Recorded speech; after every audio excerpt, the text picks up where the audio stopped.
I remember part of my interpellation is on the SCADA and NARI. We've heard the explanation of the technical personnel of NGCP, and having heard that Attorney Melvin Matibag used to be connected with Transco, I believe he's an expert witness or resource person as well.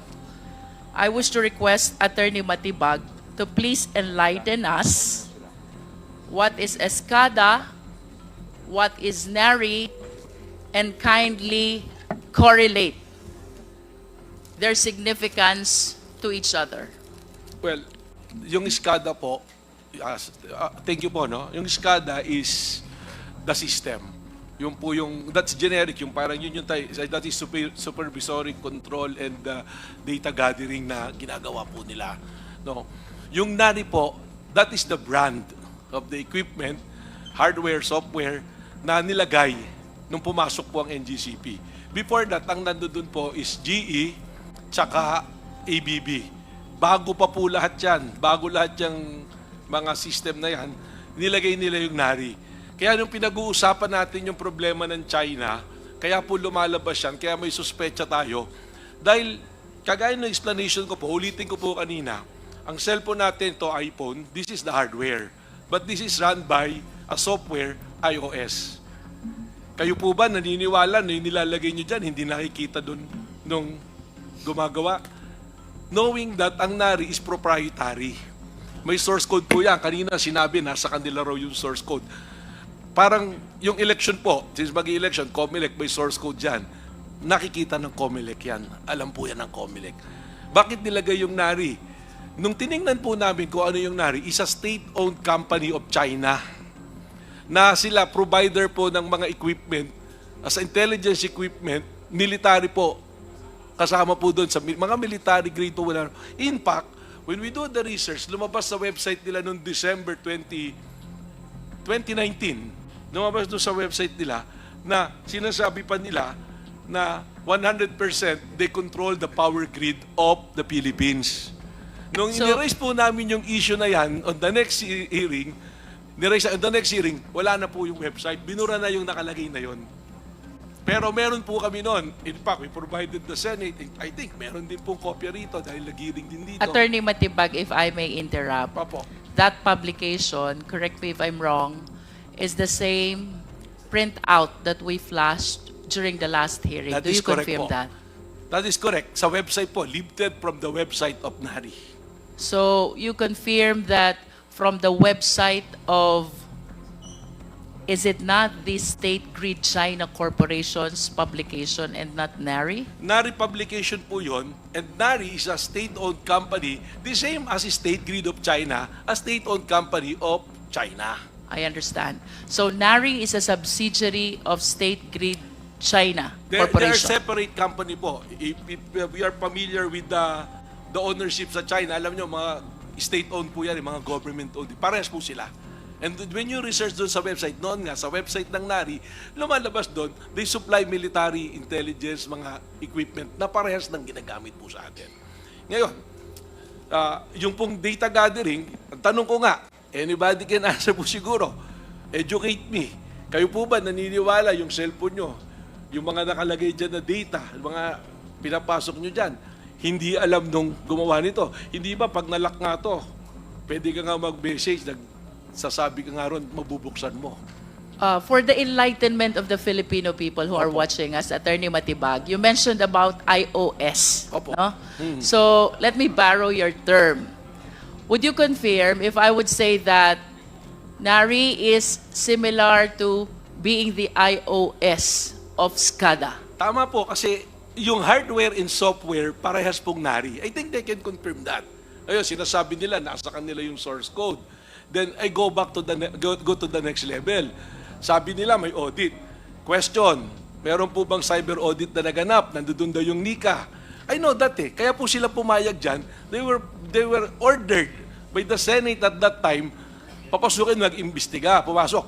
Ginawa nila yon. Hindi kasama Transco. At my time. Attorney, I appreciate your generosity of information, but Opo. let's do this one at a Okay time po. Sige po. for us to be followed by the viewing Filipino people. Sige This is po. highly technical and even myself find it really difficult to absorb. Opo. Let's start with, what does SCADA stands for? Is the supervisory control and data acquisition.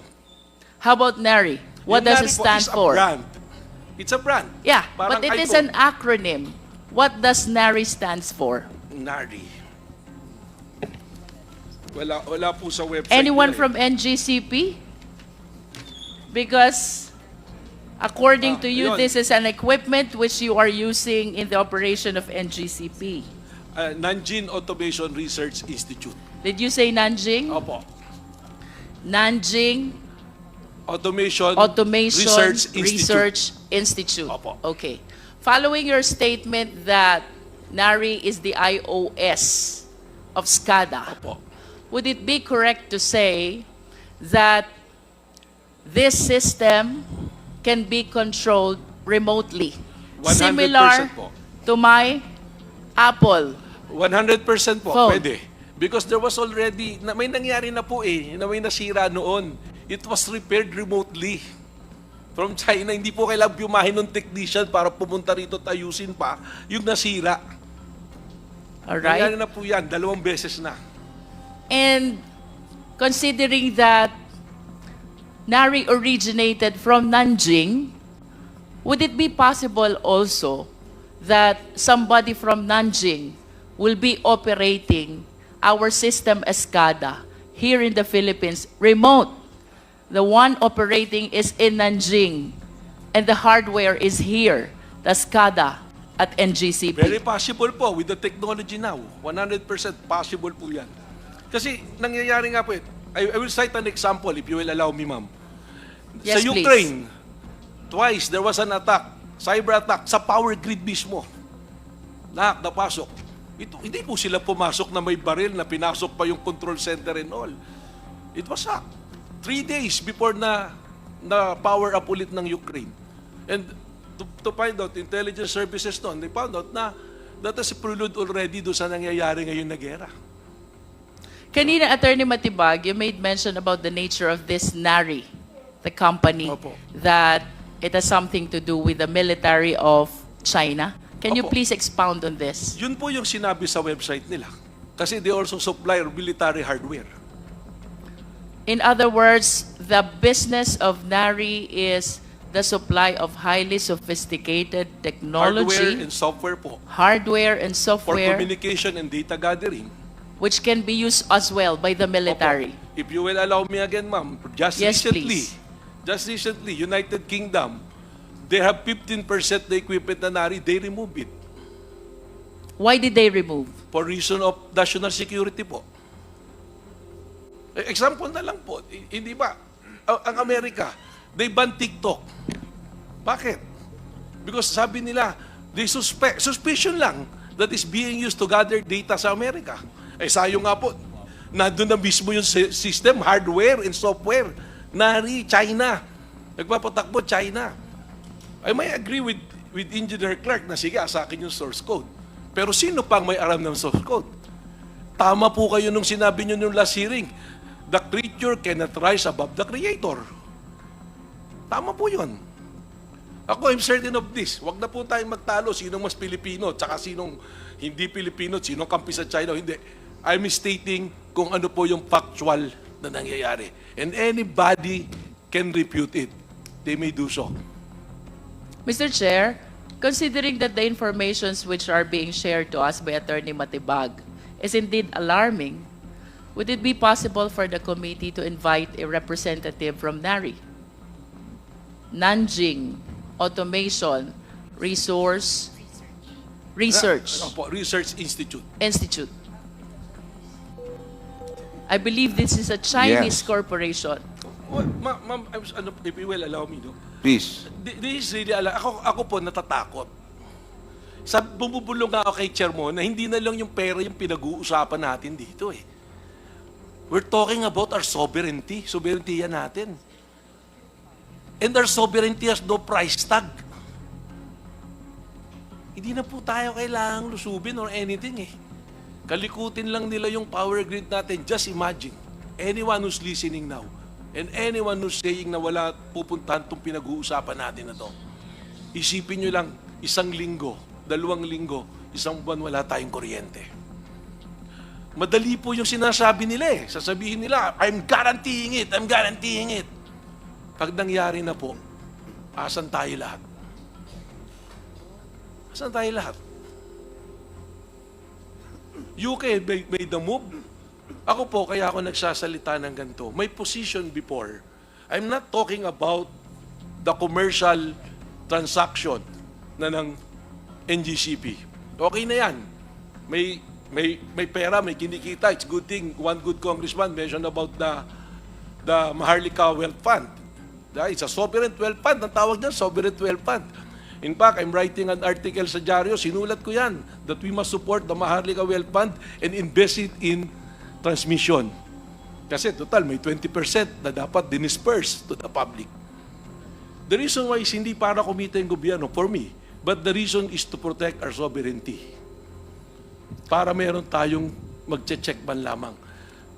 I mean, people na nandirito, mga taga-NGCP, there are employees, there are officers. They're making their livelihood out of NGCP. We cannot fault them for defending it. If I'm on their side, baka mas malala pa yung ginagawa ko. But now I'm standing here not as a president of Transco, as an individual, as a citizen, na tinitingnan ko. What I'm telling you, totoo po yan. Kung gusto nyo, sama-sama tayo pumunta, submit it to cyber audit. Mr. Chair, may we ask the NGCP if it is possible for them to provide us a representative from NARI?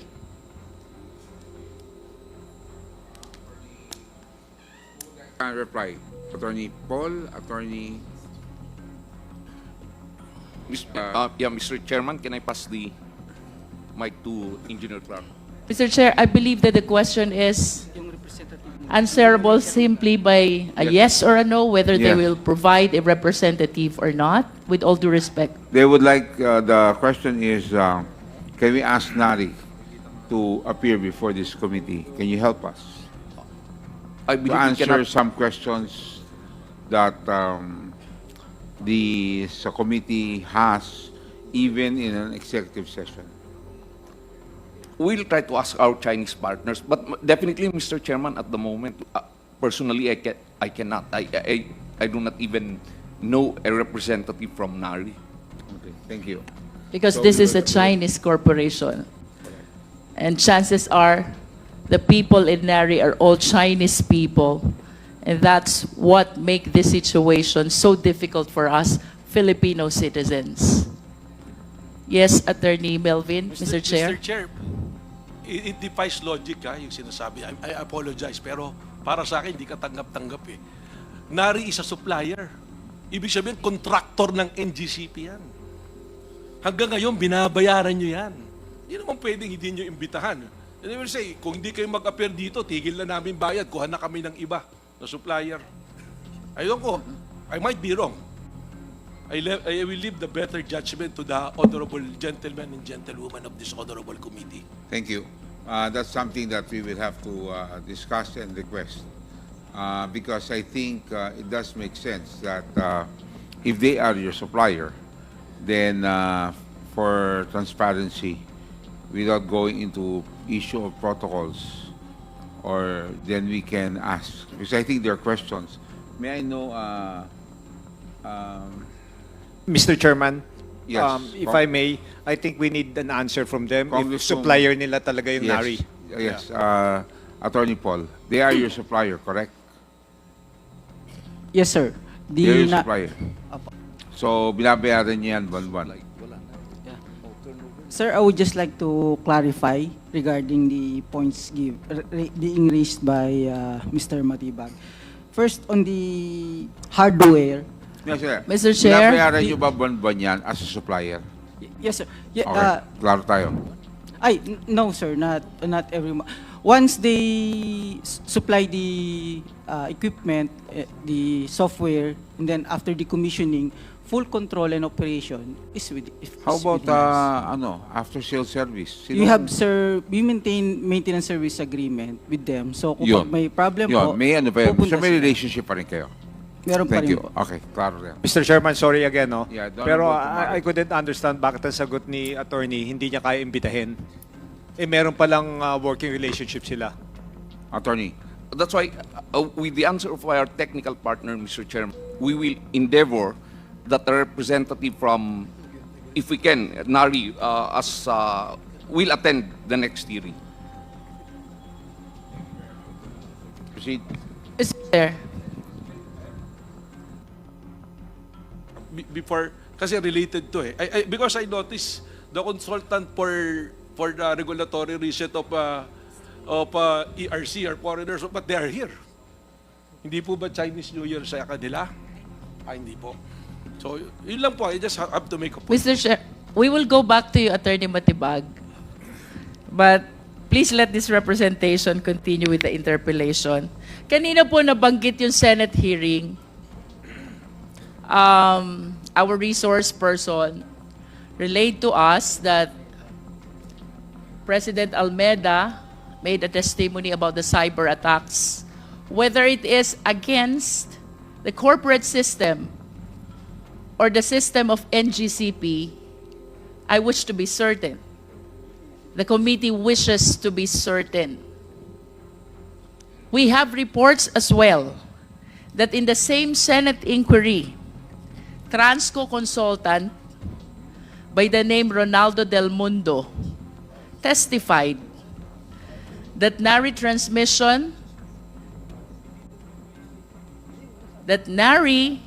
is a transmission control operation of platform system which allows remote access. This is according to consultant Ronaldo Del Mundo of Trasco. And to add, Mr. Chair, in the same Senate inquiry, the same Mr. Del Mundo testified as well that NARI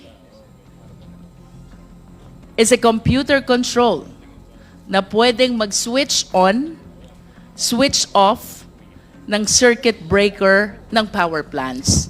Mr. Chair, I wish to believe that the transcript of records of this Senate inquiry forms part of the public records. Therefore, Mr. Chair, this representation humbly move that we request for a copy of this transcript for all of us to be enlightened on the testimony that were given already by President Almeida along with Ronaldo Del Mundo, because these are under oath testimonies which should not be contradicted when they testify on a different forum or investigation. So, Mr. Chair. There's a motion. Any second? Duly seconded. Chairing no objection. The motion of the Honorable Luistro is approved. COPSEC, please carry out the letter request to the Senate. Thank you.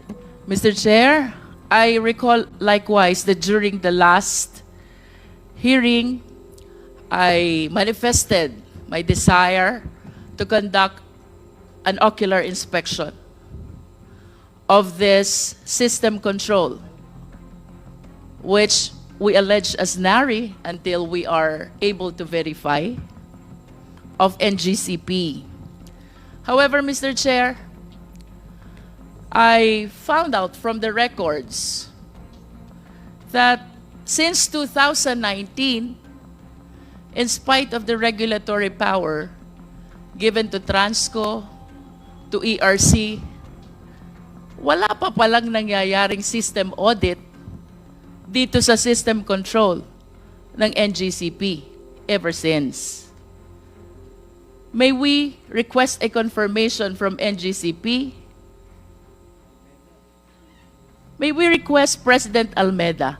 Medyo nakakapagtaka na po. Our President is here, pero mukhang mas knowledgeable si Attorney Sagayo. What does SGP stands for, with all due respect? Attorney Sagayo. Mr. Chairman, SGP stands for Synergy Grid and Development Philippines Incorporated. Thank you, Attorney Sagayo, but I would prefer, I hope you don't mind, I don't mind. to hear an answer But from our NGCP President. in the absence of President Saan po Almeda, I'm nagpunta a si- director of NGCP. Yes, for the information of everyone, he approached the chair earlier. He left because, already? Yes, because of another meeting that he has Okay. at 5 o'clock. So he had to excuse himself. Thank you. With that, then, we will be pleased to hear your answer, Attorney Sagayo. The question is whether, Mr. Chairman, I mentioned earlier that under the concession agreement 2.01, specifically Transco has no regulatory powers over NGCP. Are you trying to say, Attorney Sagayo, that there is no basis at all for Transco to visit and inspect the system control of NGCP? Mr. Chairman, Is that your stand? No, Mr. Chairman. As I've said, Mr. Chairman, earlier, they can always visit, but subject to certain How about protocols. inspect? No problem, but subject to All right, so certain let me protocols. rephrase my question. Since the concession agreement in 2019, was there a time that the Transco inspected the system control of NGCP? Yes or no? There was an instance. I think. Iba po yung visit, iba po yung inspection. Mr. Chair, if I may respond, may be recognized po. Mr. Chair. Is attorney from NGCP? Yes, Can Mr. you Chair. answer the question? As mentioned by Transco earlier, written into the concession agreement is an agreement by which Transco, together with PSOM, will form a committee for the purpose of inspecting both facilities and the books of NGCP, and that is conducted annually. By facilities, does it include the system control? The system control, attorney, I hope you understand. Very Mr. Chair, I will have sophisticated. to, I think that the intention of that, I have to go back and confirm which facilities are covered by the TR flat. I But hope we again- confine our answer, Mr. Chair, to the question whether or not the system control was inspected. I think this is self-explanatory already. And by inspected, I wish to believe, hindi po yan basta tinititigan lang. You have to allow the party to touch, operate, test. That's how we inspect, correct? Yes, Mr. Chair, may I amend my answer a little? Sorry, I'm just going to add a little. The ERC actually conducted a thorough cybersecurity audit of NGCP, including a VAPT. And that will, I think, address the concern, Mr. Chair, on not just looking visually, but also testing the ability of the systems to withstand. Mr. Chair, was it the ERC which was mentioned by our lawyer from NGCP? So may we hear a confirmation from ERC? Mr. Chair, yes, we were able to, the ERC through consultants were able to do cybersecurity audit on NGCP. Were you able to NGCP rule systems. out the apprehension that this system control cannot be controlled remotely, especially those who are not Filipino citizens and outside our country? Were you able to rule that out? No, Yes or no? No, Mr. Chair. Because that is the danger that we are trying to avoid. Mr. Chair. Please let this representation continue. Likewise, Mr. Chair, in 2010, nag-issue din po ang DOE. This is Department Order Number DO 2010-080015, the title of which, Creating the Technical Working Group for the Audit of the National Grid Corporation System Operations and metering service operations. However, based on reports, pagkatapos ng dalawang meeting, allegedly, the DOE was questioned already by the NGCP at hindi na po natuloy itong system audit ordered by number 0015. Can we hear from NGCP? Mr. Chairman. Yeah. Attorney Paul. Thank you, Mr. Chairman. Our position had always been that under our concession agreement, it is the ERC that has regulatory powers over NGCP, and that is why ERC is conducting several audits already insofar as NGCP Attorney is concerned. Segayo, with all Yes. due respect, yes or no lang po, natuloy po ba yung system audit ng DOE? No, Mr. Chairman. Next question, Mr. Chair. In 2016, mayroon pong ERC Resolution Number 4, Series of 2016. This is dated April 5, 2016. A resolution directing the National Grid Corporation of the Philippines to procure an independent party to conduct an independent review of its operation system as system operator. Tanong po, Attorney Segayo, natuloy po ba ito? Independent party, yes or no? Can we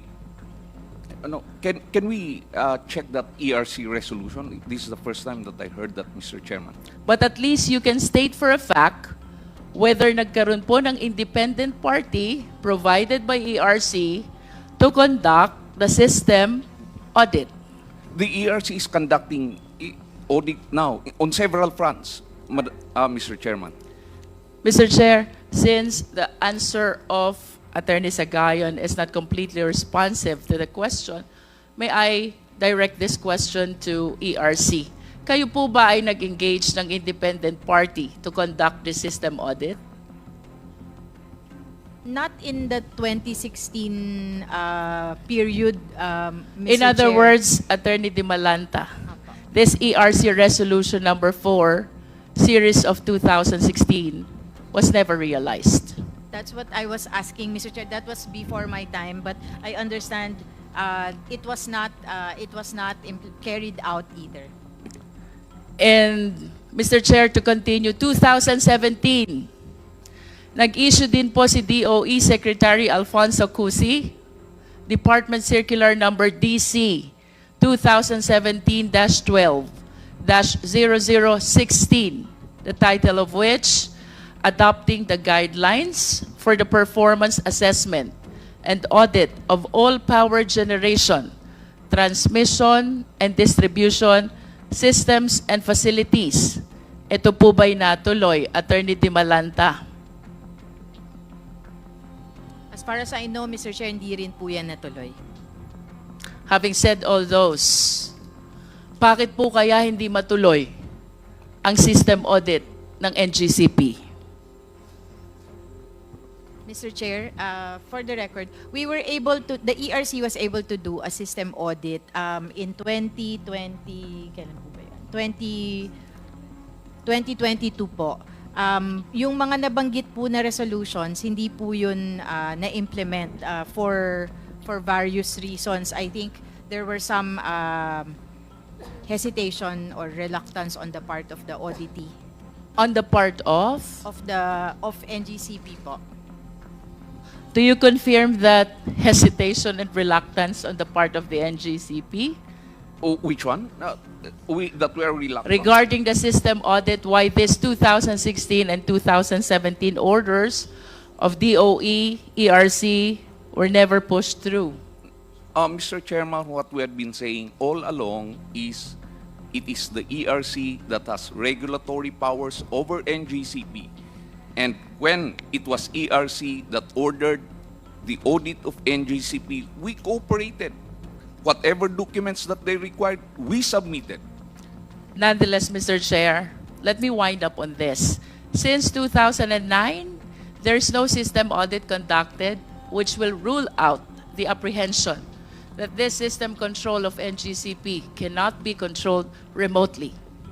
Second, DOE Order number 2010-080015 regarding the system operation and metering service operations audit was never realized as well. ERC Resolution number 4, Series of 2016, concerning system audit was likewise not realized. And in 2017, DOE Secretary Circular number 0016 was likewise not implemented. Mr. Chair, I'm stating a fact that since 2009, followed by 2010, and then 2016, and then 2017, there was never a system audit. The 2020 system audit that was shared to us by Attorney De Malanta, per her own admission, did not rule out the apprehension that this system of NGCP cannot be controlled remotely. Mr. Chair, with all due respect to my idol, Attorney Rufus Rodriguez. Mr. Chairman, can I correct some of my answers? Sorry, with respect to... Is that okay? If okay with you. Yes. Which particular answer do you want to correct? Mr. Chairman, with respect to a third-party auditor, there was a risk assessment and vulnerability assessment and penetration testing in operational technology infra was conducted by NGCP's third-party auditor, KPMG. When? This was in August 2022.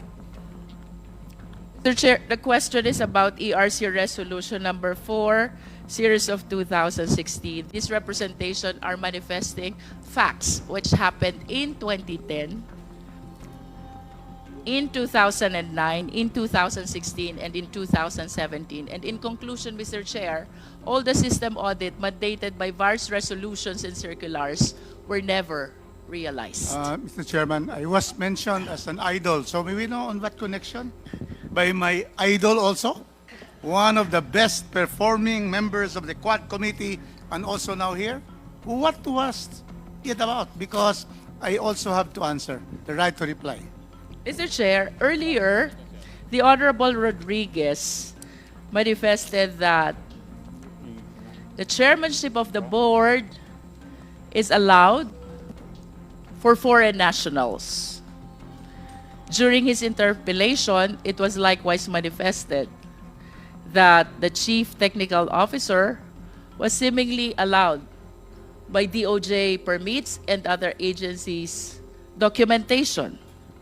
However, Mr. Chair, I am reminded by one important document that we are requesting from the NGCP, and that is the shareholders' agreement.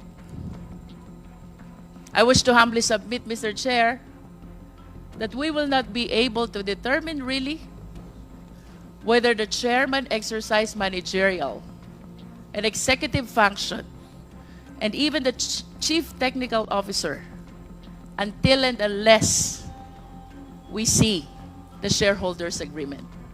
On this light, Mr. Chair, this representation humbly move that we issue subpoena duces tecum to NGCP for them to submit the shareholders' agreement to this committee. So move, Mr. Chair. Mr. Chair, in addition to the motion, Mr. Chair? May I just make a clarification? There was a subpoena duces tecum already issued to them in this regard. And their answer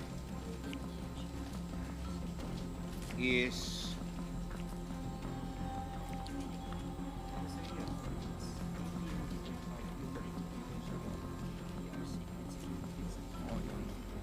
there's another document I saw.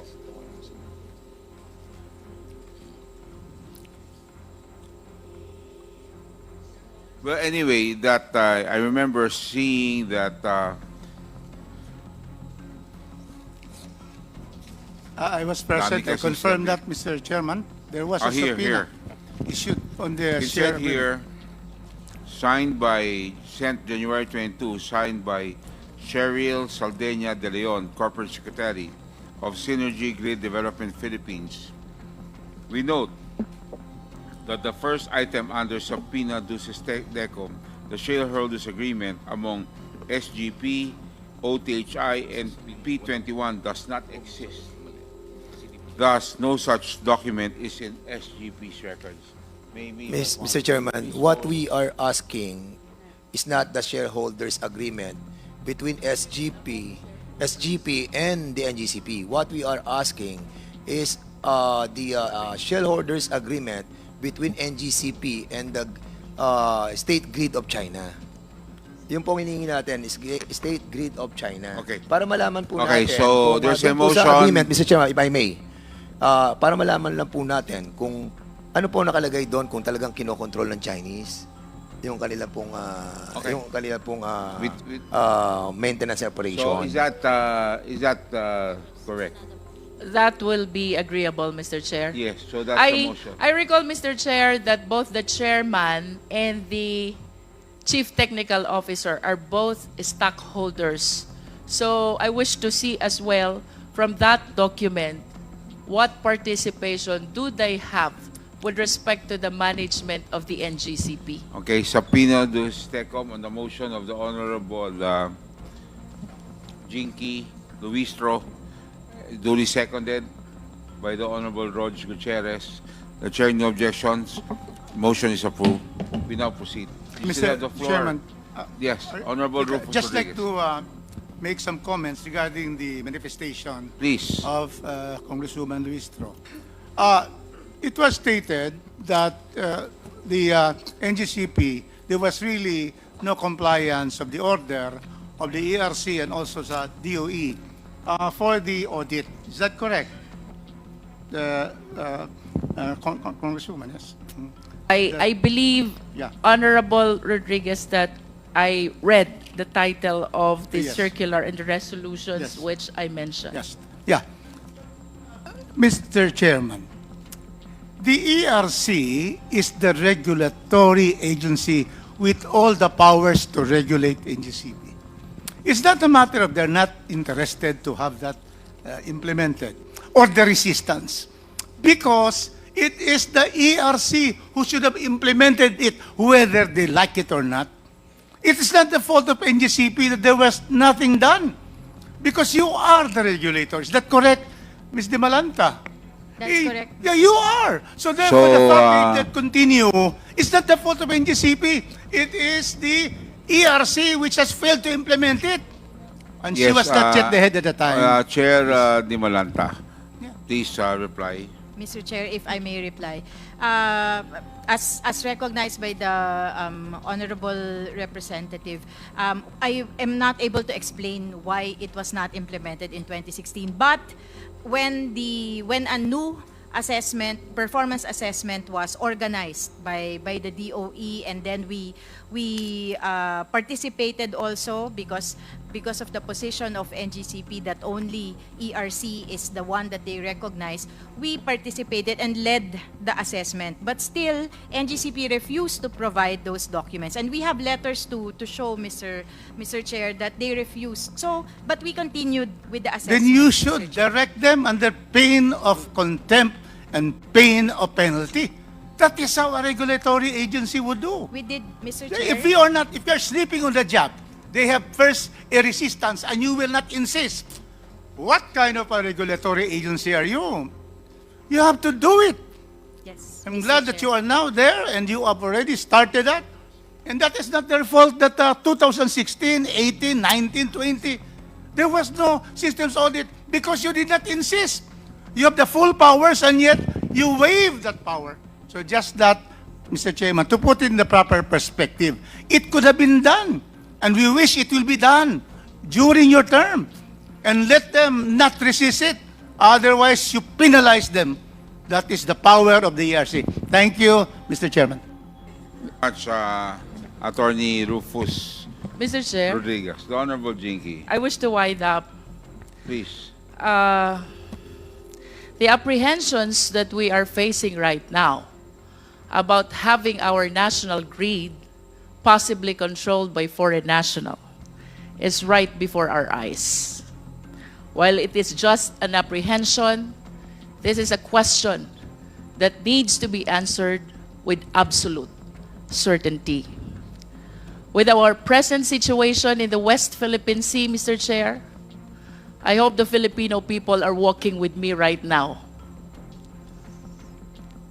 Exclusive in an economic zone, which is exclusive for Filipino citizens, as confirmed by UNCLOS, as confirmed by the international arbitration. And yet we continue to be harassed, threatened,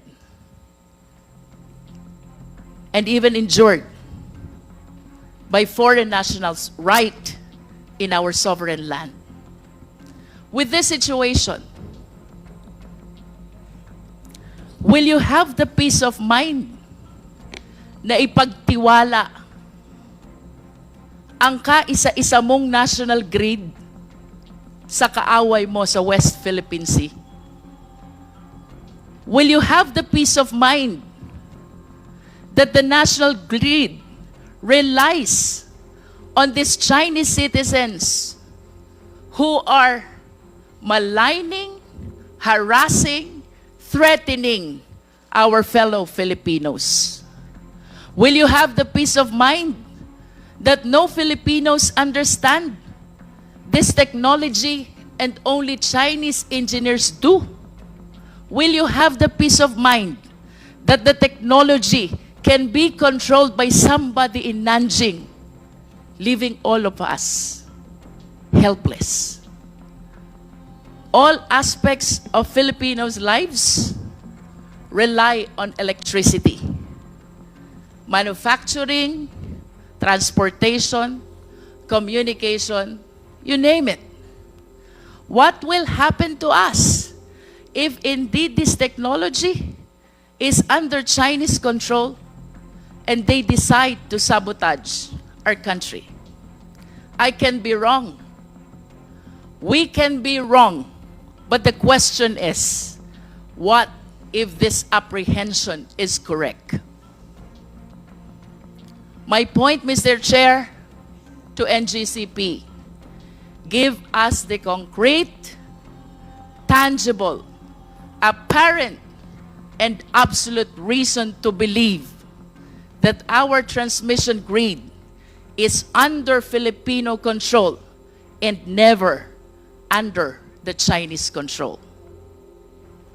With that, Mr. Chair, I conclude. Maraming salamat po. The Honorable JINKY Luistro. Para sa iba pang karagdagang mga balita at impormasyon, ay huwag po nating kalimutan ang mag-like, share at comment sa video na ito, at huwag po rin nating kalimutang mag-subscribe sa aming channel, to continue supporting our contents. Maraming salamat po sa inyong panonood, at naway tangkilikin po ninyo ang aming YouTube channel.